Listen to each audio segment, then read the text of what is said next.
All right, I'm going live right now, so I'm going to talk a little bit about the inflation that's happening. Basically, start out a little bit. Okay, let me start right here. All right, one of the safest place for the future, what you can do with your currency, fiat currency, is to actually buy gold or silver. No, I'm actually on Facebook Live, also YouTube Live, so I'm doing two lives at once, two birds, one stone. Anyway, according to what I'm seeing and the way the money is being printed, it's out of control. It's something that is purposely being done. The dollar is being killed purposely. It has no value. It literally has no value whatsoever. The price of commodity. I was looking at commodity, and the price of commodity is up like 42% commodity. Let me explain commodity, folks, so you understand what I'm talking about. It's raw material.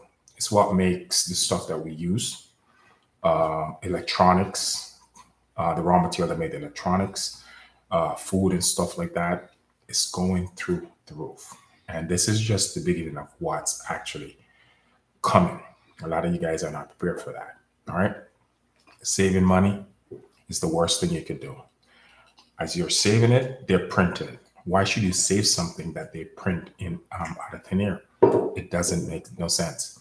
Now, buying silver and gold coins and silver is like one of the best thing you could possibly do for your future, and save that instead of actually saving currency, the fiat currency. It doesn't make any sense because in the near future, it's going to come a point where that money will no longer be the currency of the world, the US dollar. It's going to be completely abolished. It's been killed. I think they're going towards digital currency. That's what I'm seeing. That's the angle they're taking. As I said before, commodities out of control. And let's go to real estate. Now, the price of real estate is through the roof, and it's so easy to get these loans now. The interest rate is so low. It's the lowest I've ever been in I don't even know when. And you probably think, wow, that's a good thing. They're giving me an opportunity to buy a house. No, think about this a little bit. Now, as soon as you take the money from the bank, you take the loan from the institution, what you're doing basically, you're actually, there's no sound on my phone here. So let me see. All right. You guys can hear me on Facebook? All right, cool. Hope you can hear me. All right. Now, what you're doing, you're giving the bank an opportunity to print more money. For every dollar you take on a loan, they print $9. This is called fractional reserve banking. You guys are probably not aware of it. This is the only way they can print currency. They print on debt. So you have to basically go take the money out on a loan, car loan, student loan, mortgage, you name it, credit card, you name it, as long as it's on a loan, as long as it's a loan or debt, you give the Federal Reserve Bank opportunity to print more currency. And every month, 120 billion is being printed. Folks, I'm going to say this one more time. Saving your money, that's old fashioned because it's no longer money. When it was money, you could save money. But when you're having fiat currency being printed the way it's being printed now, saving it is the worst thing you can do. All right. For you on Facebook, I'm also doing a YouTube live. So I'm looking at my computer. All right, guys.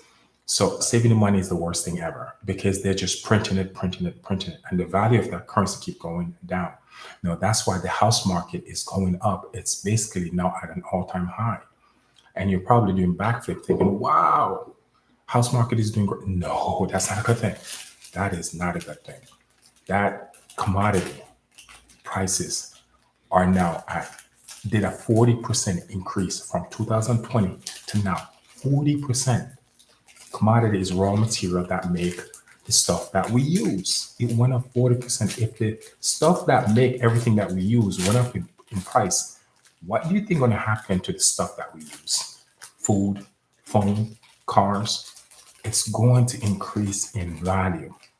Now, the trick to the whole thing, so that it engage people to use more of the to take more money from these institutions is to have the interest rate as low as possible. That's the trick. That's how they catch you. Now, as I said before, guys, saving money, it's not the way to go. You don't save money, you hedge money. Rich people hedge money. Broke people save money. I'm just going to call it what it is. Because rich people know you can't save what they're printing. Like, they're just printing it. They know you have no intrinsic value. You need real asset. One of the best assets you could have, as I said before, is gold and silver. Gold and silver, in my head, I call it God's money. It was here before human being, and it will be here after we're gone. That's God's money. Man money is the fiat currency and what most people are saving. As I said before, guys, there is an economic crash coming. And I've been saying this for a while. And if you guys are not ready for it, get yourself ready, because it's not going to be pretty. All right. The goods and services are going to get out of control. The debt to GDP is way over 200%. I'm going to go back in history. If you have a debt to GDP passing 90% and over, that economy always go into shambles. All right. Nowhere at 200%. Let that sink in a little bit. I can't stay too long on this, but the reason why I want to share this video with you guys is to inform you and let you know, if you can get your hands on gold and silver, it's one of the best things you could possibly save for your future. Saving that currency, you're not doing yourself injustice, because it's basically don't worth nothing at this point. They're printing it like crazy. All right, guys. You guys have a great day. I have to get my day started, and I'll try to get. I'm doing some more research later on today, try to get some more information on what's going on. But for what I'm seeing, it's not looking pretty. All right, you guys be safe.